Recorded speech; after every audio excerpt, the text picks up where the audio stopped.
Oi, gente. Hoje o Odonto Preto e Branco entrevista o Dr. Daniel Freitas. Tudo bem, Daniel? Tudo bom, Roberto? O Dr. Daniel, ele é CEO da empresa Ortognática 3D, na qual faz planejamento de cirurgia. O Dr. Daniel, ele é ortodontista, ele é bucomaxilo, ele tem mestrado e doutorado pela FOB-USP. E conta um pouco mais da sua rotina, Daniel. Bom, Roberto, eu sou cirurgião bucomaxilofacial, né? Eu trabalho especificamente ali com cirurgia ortognática, fiz mestrado e doutorado em ortodontia, o que eu acho que também ajudou muito na minha carreira.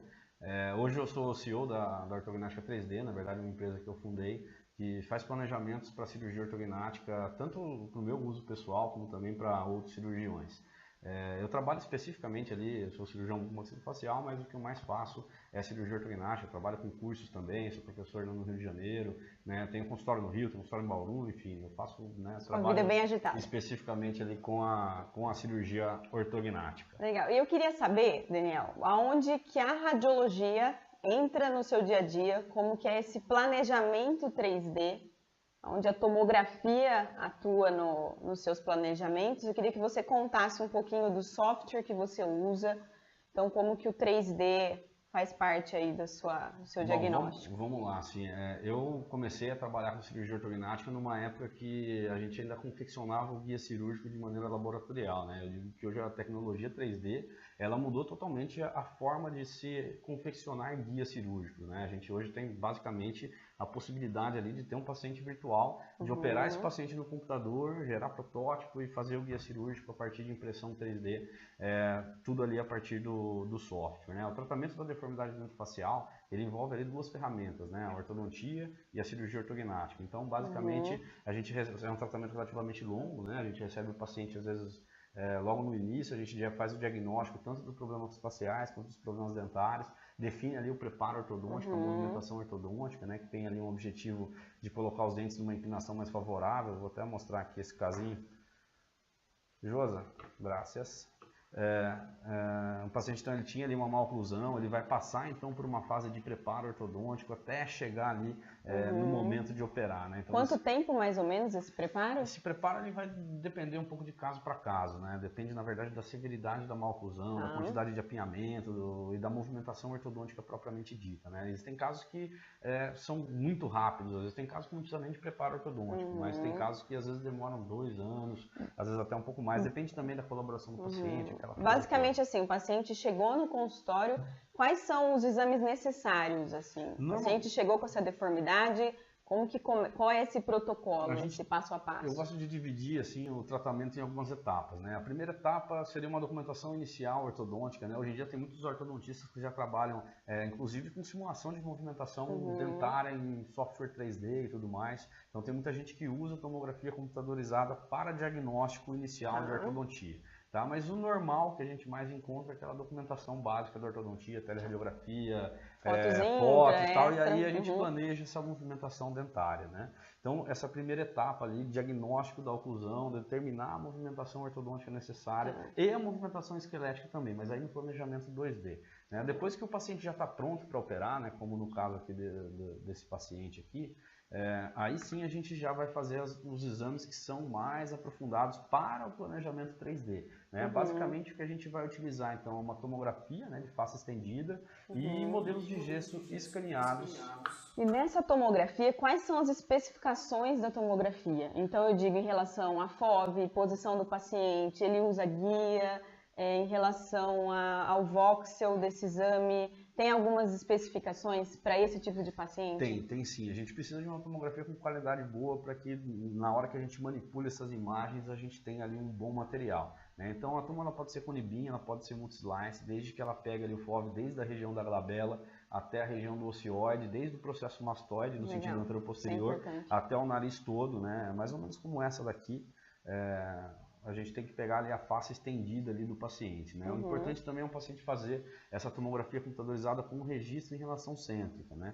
Para que a gente tenha, assim, primeiro a previsibilidade do planejamento cirúrgico e segundo para deixar um pequeno espaço entre os dentes, permitindo o link, né, dos modelos escaneados na toma. Né? A tomografia ela não tem aquele detalhe aquela riqueza de detalhes da região dos dentes, por conta do esmalte, também muitas vezes o aparelho ortodôntico ele gera artefato, então a gente ter ali um pequeno espaço vai facilitar depois o processo que é o coração ali desse paciente virtual, que é o link dos modelos de gesso escaneados com a tomografia computadorizada. É isso que vai permitir a gente ter então você faz esse guia, o paciente leva na clínica radiológica, ele faz, é importante que ele fique na sua posição natural, não pode ter apoio de mento, Não pode ter apoio de mento. Uma coisa assim, o que eu faço na minha rotina, né? Eu recebo o paciente hoje, essa tomografia que ela foi feita com fio ortodôntico. Hoje eu recebo o paciente no meu consultório, eu tiro o fio ortodôntico, eu faço esse registro em relação cêntrica, já oriento o paciente com relação à posição natural da cabeça, né? Olhar no horizonte, não inclinar e não deixar colocar nenhum tipo de dispositivo fixando a cabeça.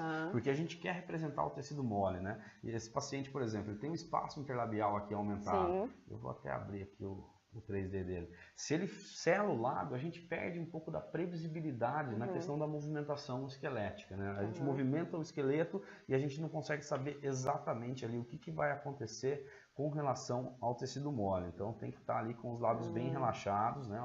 Exatamente nessa posição. O que é real do paciente. O que é real do paciente, para a gente poder simular a movimentação esquelética. E esse programa é o Dolphin. Esse programa é o Dolphin Imaging.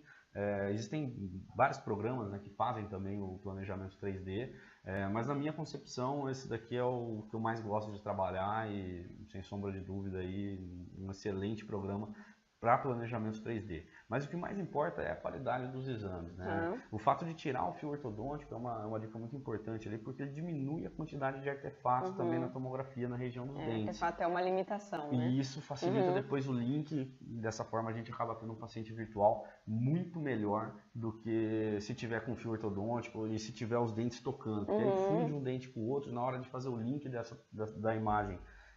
Do modelo escaneado com a tomo pode bagunçar um pouco e aí a gente perde previsibilidade. E nós estamos falando de uma cirurgia na face. Tem que e além dessas imagens, você consegue fazer também os traçados, né?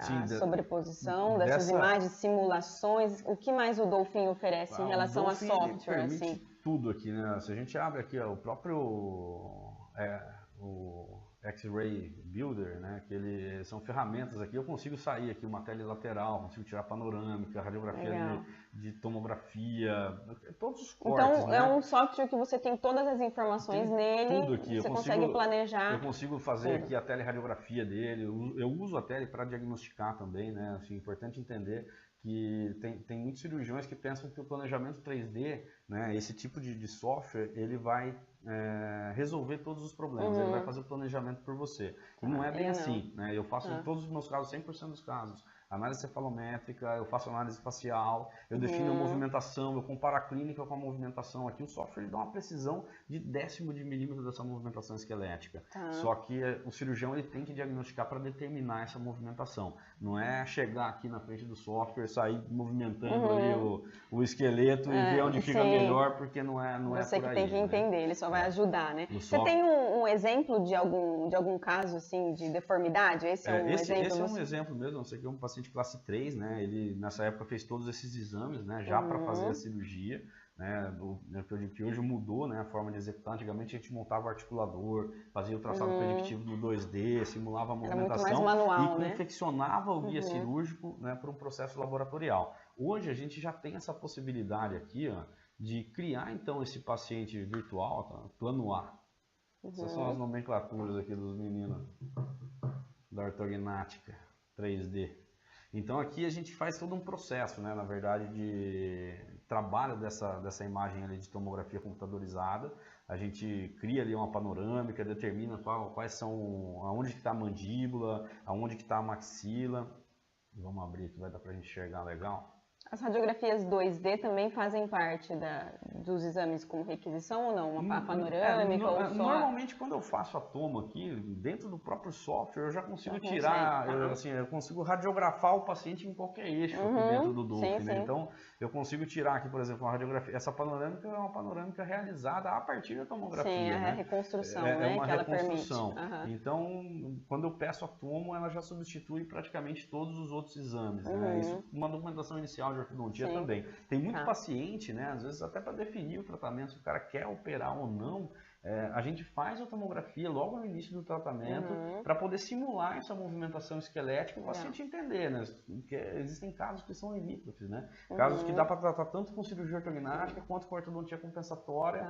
E aí, para o paciente tomar a decisão entre qual tratamento ele vai escolher, o 3D é uma ferramenta de simulação muito legal que dá para a gente mostrar ali para ele como que a gente vai conduzir, né, o caso, quais são as movimentações. Aí aqui dentro já do software, né, a gente determina ali o que é a mandíbula, os modelos de gesso aqui escaneados, né, ó, a gente tem ali toda a gente faz o corte, a gente faz esse link, né, limpa essa imagem, desenha as osteotomias, né, osteotomia Leforum, osteotomia sagital da mandíbula, a gente consegue aqui desenhar essa movimentação, aonde a gente vai cortar, como a gente vai cortar, vamos ali para o mento também, a mentoplastia. A gente consegue fazer segmentação de maxila, enfim, todos os movimentos, né, que são pertinentes aí à cirurgia ortognática, é possível trabalhar aqui no software sem problema nenhum. E a gente marca vários pontos para poder saber a movimentação que vai acontecendo, tanto em tecido ósseo quanto em tecido mole, né? São vários pontos que são realizados, né? A gente está vendo aqui na imagem, né? E aí a gente vai para o módulo plano de tratamento. Então, o 3D facilitou muito, né? Tanto para o planejamento, tanto para o paciente ter essa dimensão, né? Do que ele vai... Aí, assim, como que vai funcionar? Como que funciona aqui, né? Eu já fiz o planejamento, eu já sei a movimentação que vai rolar, né? Então, eu vou lá e executo essa movimentação aqui passo a passo no software, né? Aqui eu simulei o recuo de mandíbula, dá para ver que o perfil não fica legal, fica com a mandíbula muito retruída. E aí a gente vai realizando a movimentação, enfim... Toda a movimentação possível e imaginável a gente consegue fazer. Só para a gente ter uma ideia, eu consigo pegar aqui a maxila, eu consigo fazer movimentação no sentido anteroposterior, eu consigo impactar, eu consigo pegar o paciente aqui numa vista frontal, eu consigo mexer só a maxila, movimentar a maxila e a mandíbula. Aqui essa é a correção do quente, né, que seria a inclinação do plano oclusal na vista frontal.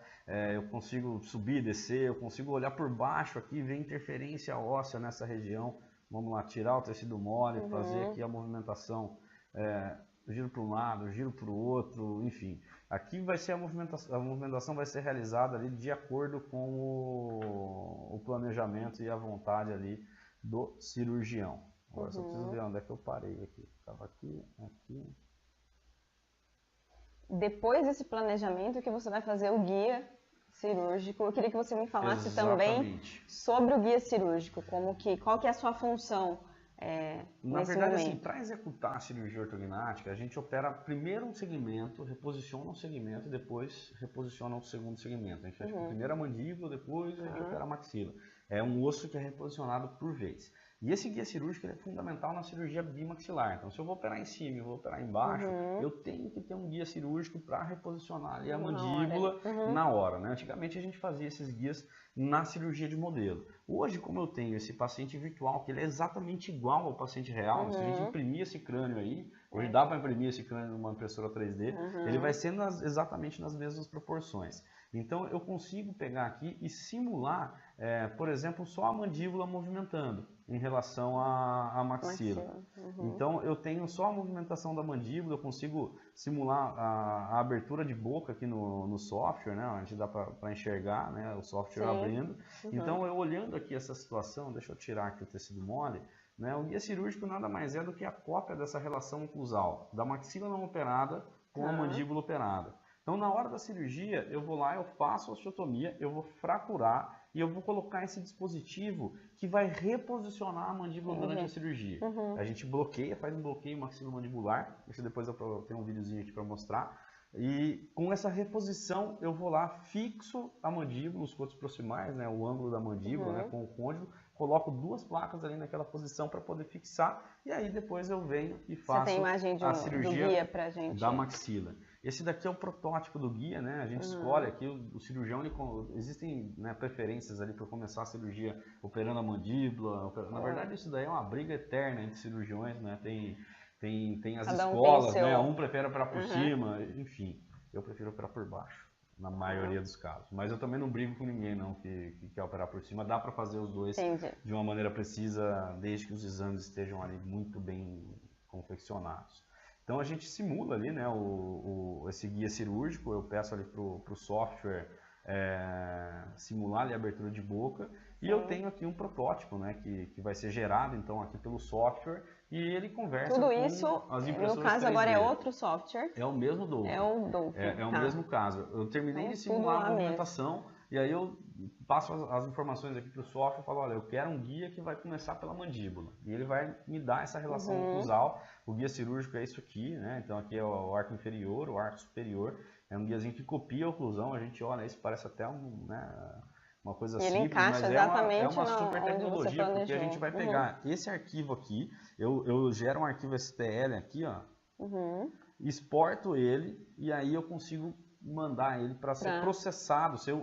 São duas formas de confeccionar, ou por usinagem, que é uma pastilha de acrílico que conversa com um torno, que vai lá e usina, corta, tipo um esquema CAD/CAM mesmo, do Procera, enfim, né? Ou a gente tem as impressões 3D, que são a posição de material. E aí tem vários tipos de impressora. Você tem a impressora no seu consultório, né? Eu tenho impressora e a sua, aqui qual também, é a sua? a empresa. A minha impressora, na verdade, eu trabalho em parceria com a Traumec, que é uma fábrica, né, de placa, parafuso de titânio. A gente já é parceiro já há muitos anos. A Traumec é uma empresa de Rio Claro, grande, eles exportam material e nós temos a parceria de confecção do guia cirúrgico com eles. Eles trabalham num processo de usinagem, então assim, para eles fabricarem o guia cirúrgico, eles usam um torno que é para prótese customizada. Entendi. Eles usam para fazer ali o guia cirúrgico, então é um guia que sai com um acabamento muito melhor. E é esse guia que a gente utiliza ali para fazer. Então esse aqui é o protótipo, né? Eu acho legal, vamos dar uma mostradinha só aqui na cirurgia. Esse caso começou então pela mandíbula, e a gente rola primeiro ali a osteotomia na mandíbula, né? Essa aqui é a osteotomia sagital, acho que não é muito tema de hoje, né? Mas tem gente que gosta de ver um sanguinho, tem gente que não. Então a gente faz ali a osteotomia. Aqui eu estou, né, fraturando a mandíbula, né, do paciente, né, gerando ali a mobilidade total ali do segmento, justamente para poder reposicionar, né? E aí o guia cirúrgico, vamos voltar aqui, 18. Ali então ele já está com o guia em posição. Já está com o guia em posição. Eu estou terminando de fraturar a mandíbula dos dois lados aqui. Esse aqui é o guia. Esse guia é exatamente aquele protótipo que foi fabricado, né, esterilizado para ser utilizado então ali no dia da cirurgia. Olha lá. Esse guia ele vai ser depois encaixado, a gente encaixa ele na maxila e aí faz o bloqueio. Eu faço um bloqueio com elástico corrente, tem muito cirurgião que usa fio de aço, mas eu faço isso aqui, uma das coisas que Então, mudou. esse bloqueio seria esse travamento. A gente tem que reposicionar, ele vai encaixar um no outro ali e vai levar a mandíbula exatamente para aquela posição. Para fixação. Para fixação, né? Depois que a gente faz esse bloqueio aqui, a gente vai lá, aqui eu estou tirando lá um excessinho do osso, né, que ficou, para poder posicionar ali o côndilo da maneira correta e colocar ali as placas de parafuso de titânio. Acho que aqui dá para ver até um pedacinho do alveolar. As plaquinhas de parafuso de titânio, elas vão ser posicionadas, lá são duas placas. Deixa eu voltar aqui.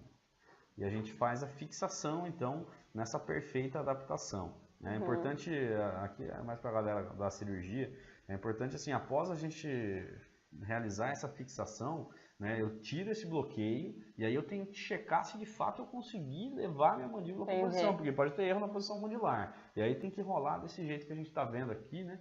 Que ó, ele tem que estar manipulando em relação cêntrica, esse guia tem que estar totalmente adaptável a esse guia cirúrgico, né? Então, assim, a tecnologia é muito bacana, mas a correta execução ela é fundamental. Se eu erro no posicionamento do côndilo, na hora que eu manipulo em relação cêntrica, não encaixa, e aí a mandíbula vai para a posição errada e complicações. Tem muitas ferramentas que auxiliam, mas o conhecimento e a técnica tem que ser do cirurgião, né? Olha isso lá, daí não... as plaquinhas fixando.